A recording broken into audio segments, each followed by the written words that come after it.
Y esto lo bueno es que es seguro, no tiene complicaciones. ¿Por qué? Porque es solamente sonido. Y por eso es lo que se puede hacer un uso más frecuente. Aquí vemos nosotros imágenes ecográficas de embriones aquí de la cara, de la parte lateral del rostro. Aquí vemos los 5 dedos de la mano. Acá estamos viendo la arquitectura de los pies. Y esto nos permite entonces detectar la presencia o ausencia de anomalías congénitas.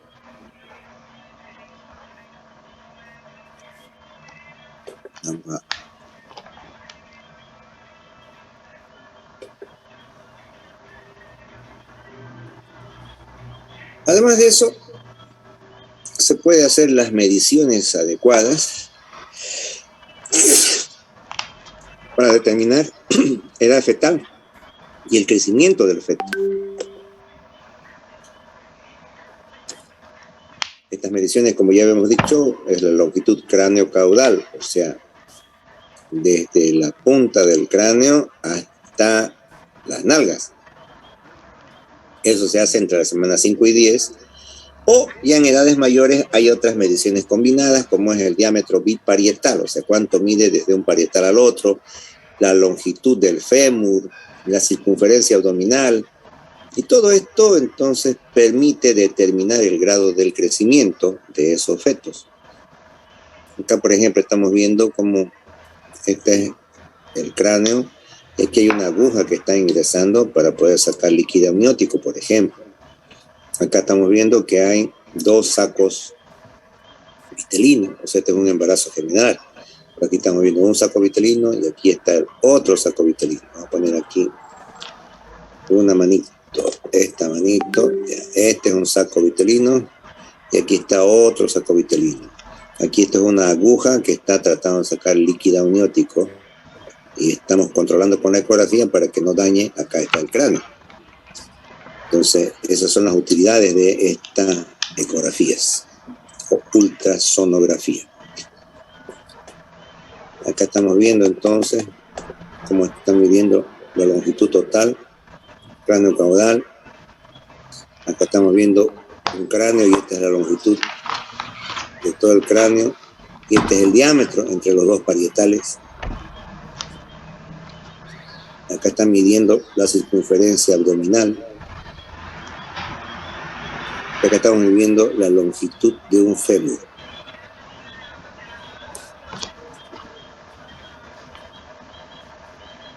Entonces, a través de esta ultrasonografía, que es un estudio relativamente barato, inofensivo para la madre y el feto, podemos detectar estos problemas del tubo neural: anencefalia, espina bífida, problemas de la pared abdominal como los onfaloceles, los gastroquisis, que ya hemos ido nosotros viendo en los capítulos anteriores, defectos cardíacos, defectos faciales como labio leporino, paladar hendido, y también, y esto era una pregunta que hizo algunos de sus compañeros, permitiría, en el caso del síndrome de Down,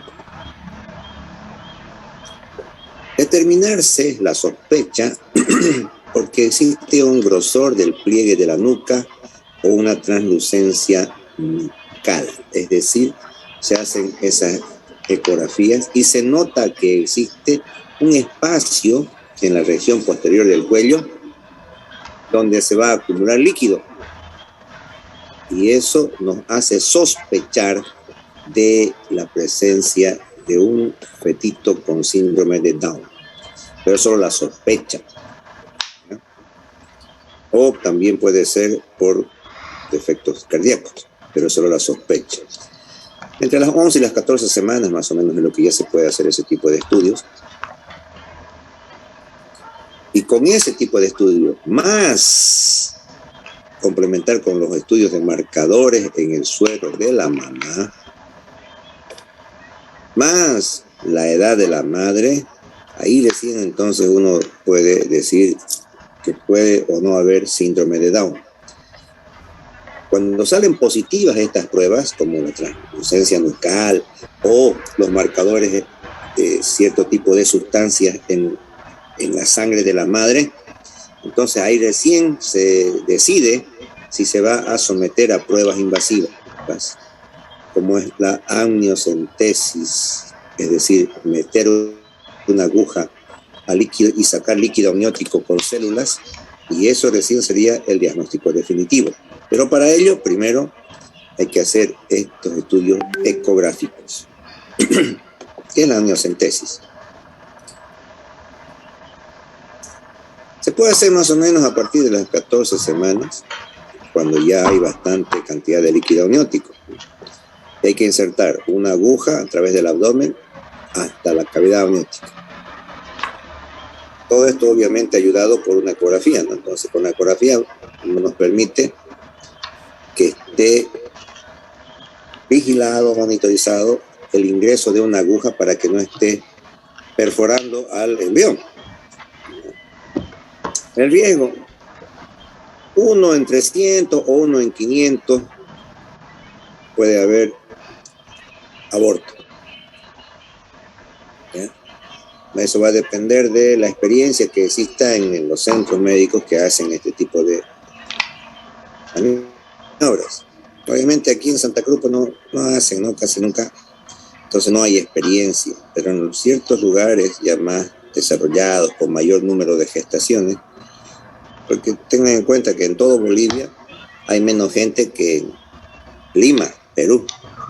¿Ya? O sea, Lima, la capital de Perú, tiene más gente que toda Bolivia, ni que se diga San Pablo. Entonces, por eso es que en nuestras ciudades todavía la frecuencia de este tipo de patologías no ha permitido desarrollar centros con mucha experiencia para hacer este tipo de maniobras.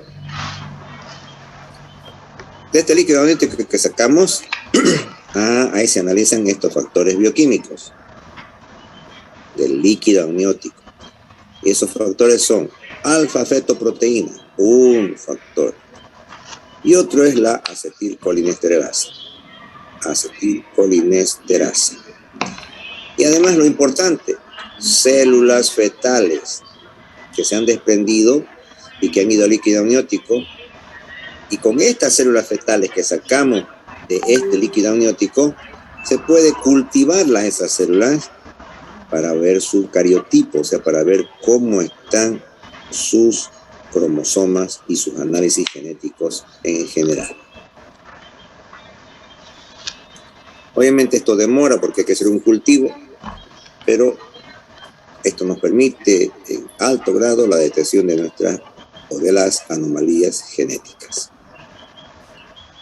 Así también se puede hacer muestreo de vellosidades coriónicas.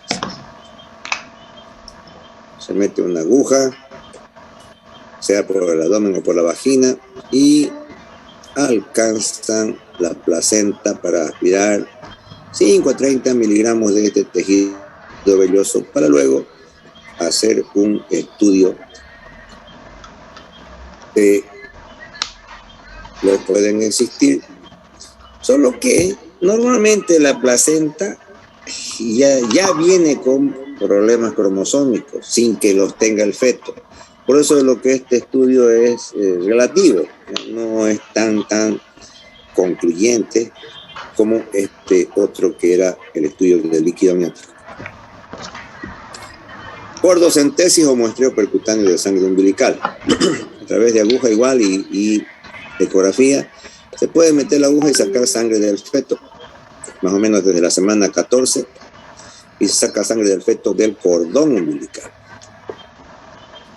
Y con estas muestras podemos diagnosticar enfermedades hematológicas en estos fetos. Estas pruebas invasivas, amniocentesis, el hecho de sacar sangre del cordón umbilical o el muestreo de vellosidades coriónicas, que hay que sacar una porción de la placenta para poder hacer los estudios. Eso se hace dependiendo de ciertos factores de riesgo que tienen las mujeres. Por ejemplo, si la mujer tiene 35 años o más, es un factor de riesgo para poder hacer este tipo de maniobras. O que la mujer tenga un antecedente de que ya tuvo un hijo con síndrome de Down, o ya tuvo un hijo con problemas del cierre del tubo neural. Entonces eso es otro factor de riesgo, que ya tuvo un Down, o que ya tuvo un feto con problemas de cierre del tubo neural, como la espina bífida. Entonces también es otro factor que permite decidir hacer estos otros métodos invasivos, ¿ya? O si la madre es diabética, o si por la ecografía o las detecciones del suero salen anormales, entonces estos parámetros, 1, 2, 3, 4 parámetros, nos permiten decidir hacer estas técnicas invasivas. ¿Cuáles son las técnicas invasivas? Esta que hemos citado ahorita. Primero, amniocentesis. Después de la amniocentesis, o sea, meter una aguja para sacar líquido amniótico. También el muestreo de las vellosidades coriónicas. 2. Donde se mete aguja y se saca porciones de la placenta para analizar y ver los cromosomas. Y 3, cordocentesis, para sacar sangre del ombligo del feto. Entonces, estas maniobras que pueden dar lugar a abortos se consideran y se llevan adelante tomando en cuenta que la madre sea de más de 35 años. Porque eso es un indicativo de que puede haber malformaciones congénitas. O que la madre ya tenga un hijo con síndrome de Down, o que haya tenido un hijo con defecto del cierre del tubo neural, o que la madre sea diabética, o que la ecografía nos diga que hay algo raro en el estudio ecográfico o en el suero de la madre, que salieron anormales los resultados de la sustancia determinada. Estos son los factores de riesgo, entonces, reitero, que permiten decidir hacer pruebas invasivas que son riesgosas para el feto. Hay pruebas para el suero materno que tienen relación con marcadores bioquímicos, es decir, sustancias bioquímicas que podemos encontrarlas en el suero o en la sangre de la madre. Una de ellas es la alfa-fetoproteína. Esta alfa-fetoproteína la sintetiza el hígado del feto y alcanza una concentración máxima a las 14 semanas. Y de ahí entonces, en las 14 semanas, atraviesa la barrera placentaria y llega al suero materno.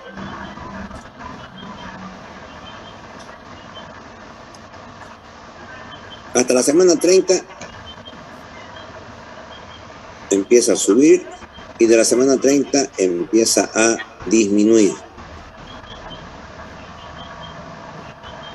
Entonces hay unos ciertos valores de lo normal, de que sube el valor de la alfa-fetoproteína hasta la semana 30 y después empieza a disminuir. Entonces, cuando se determina eso en la madre, se pueden detectar cuando está alterado este valor de la alfa-fetoproteína. Se puede sospechar que hay defectos del tubo neural, o sea, espina bífida, o onfalocele, gastrosquisis, distrofia vesical, heridas amnióticas, teratoma paucígeo, atresia intestinal. Entonces, en esos casos,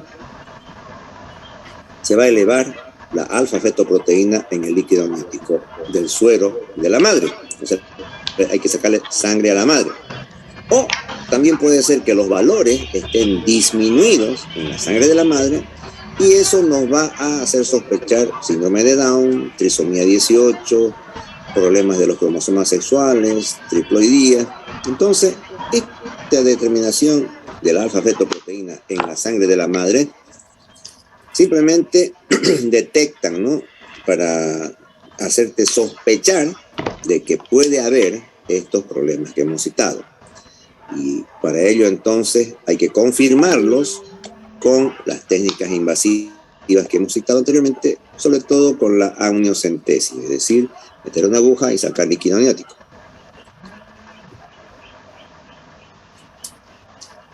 ¿Cuáles son estos estudios para detección prenatal no invasivos? Se está haciendo en la actualidad encontrar células fetales y el ADN fetal en la sangre de la madre.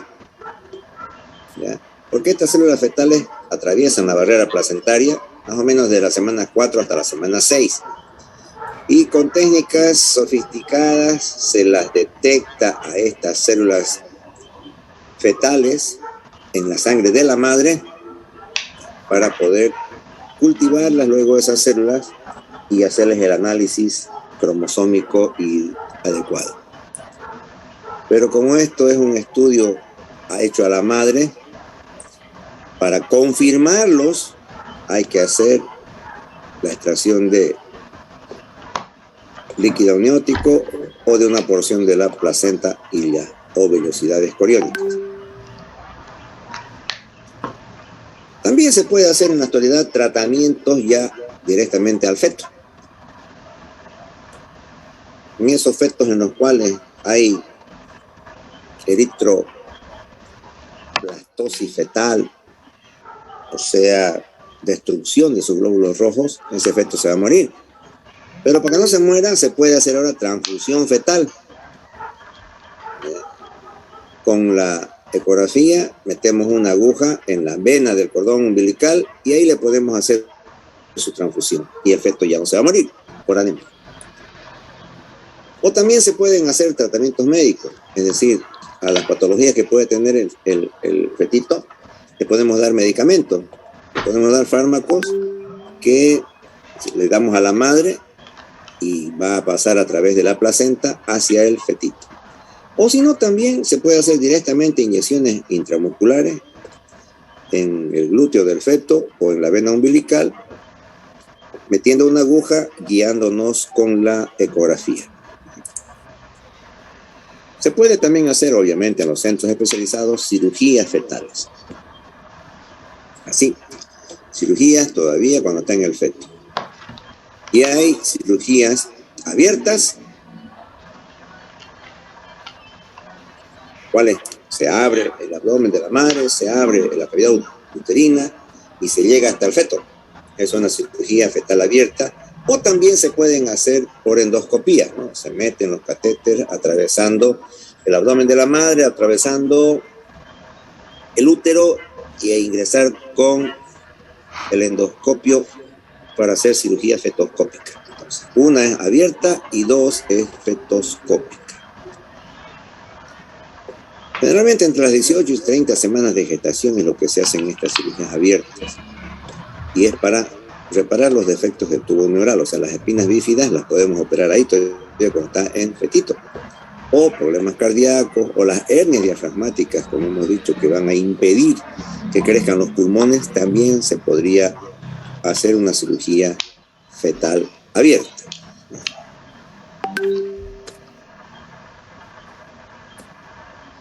Aquí estamos viendo cómo han abierto la pared del abdomen de la madre, este es el útero, y este ya es el fetito, y este es su mielomeningocele, que van a tener que operarlo para cerrar y cubrir esta espina bífida.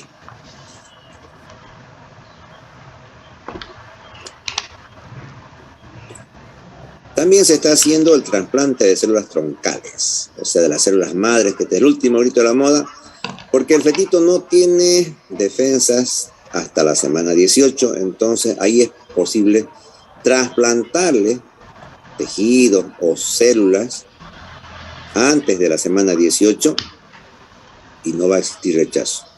Pero esto está todavía en investigación, sobre todo para aquellas patologías de trastornos metabólicos hereditarios, pero eso está todavía en investigación. Bueno, jóvenes, van a dar examen la siguiente semana vía plataforma Moodle.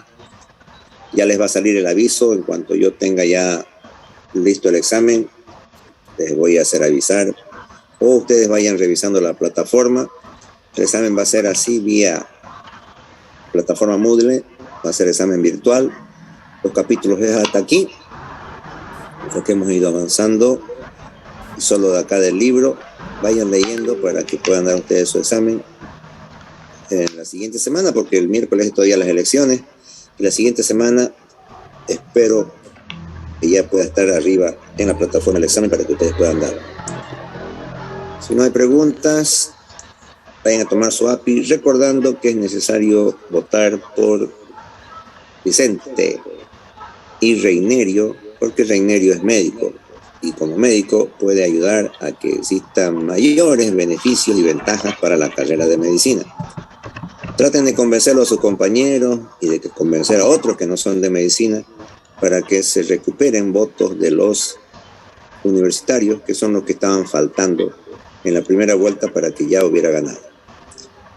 No más, jóvenes, acuérdense de eso, voten por Reinerio y vayan a tomar su API. Nos vemos la siguiente semana. Doctor, estudien para su... Doctor, buenas noches. ¿El día miércoles vamos a pasar clase o no? No, porque hay elecciones, vamos a estar esperando los resultados, hay que estar cuidando el voto, contando y demás cosas. Doctor, ¿será que no lo puede... Desde el martes ya se suspenden las clases, creo. Ya. Doctor, ¿será que nosotros lo podemos agregar al grupo para que así, digamos, el día jueves, digamos, para que así nos puedan comunicar? Ah, claro, después de las elecciones, sí, después de las elecciones, porque hasta las elecciones están muy saturados mi teléfono con esto de las elecciones. Ahí charlamos entonces. Vayan a tomar su API, jóvenes, y espero que voten por Reinerio. Chao, jóvenes. Avisen a los otros. Consigan más votos de los otros. Hasta luego, doctor. Chao, jóvenes. Hasta luego, doctor. Chao. Cuídese. Vamos por el cambio, familia. Vamos por el cambio, ¿verdad? Por el cambio. Otto. Hasta luego. Chao, Otto.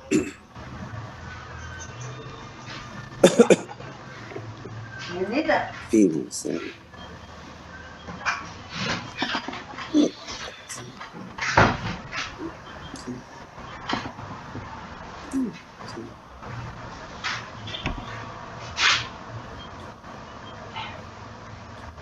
Yamil Guzmán.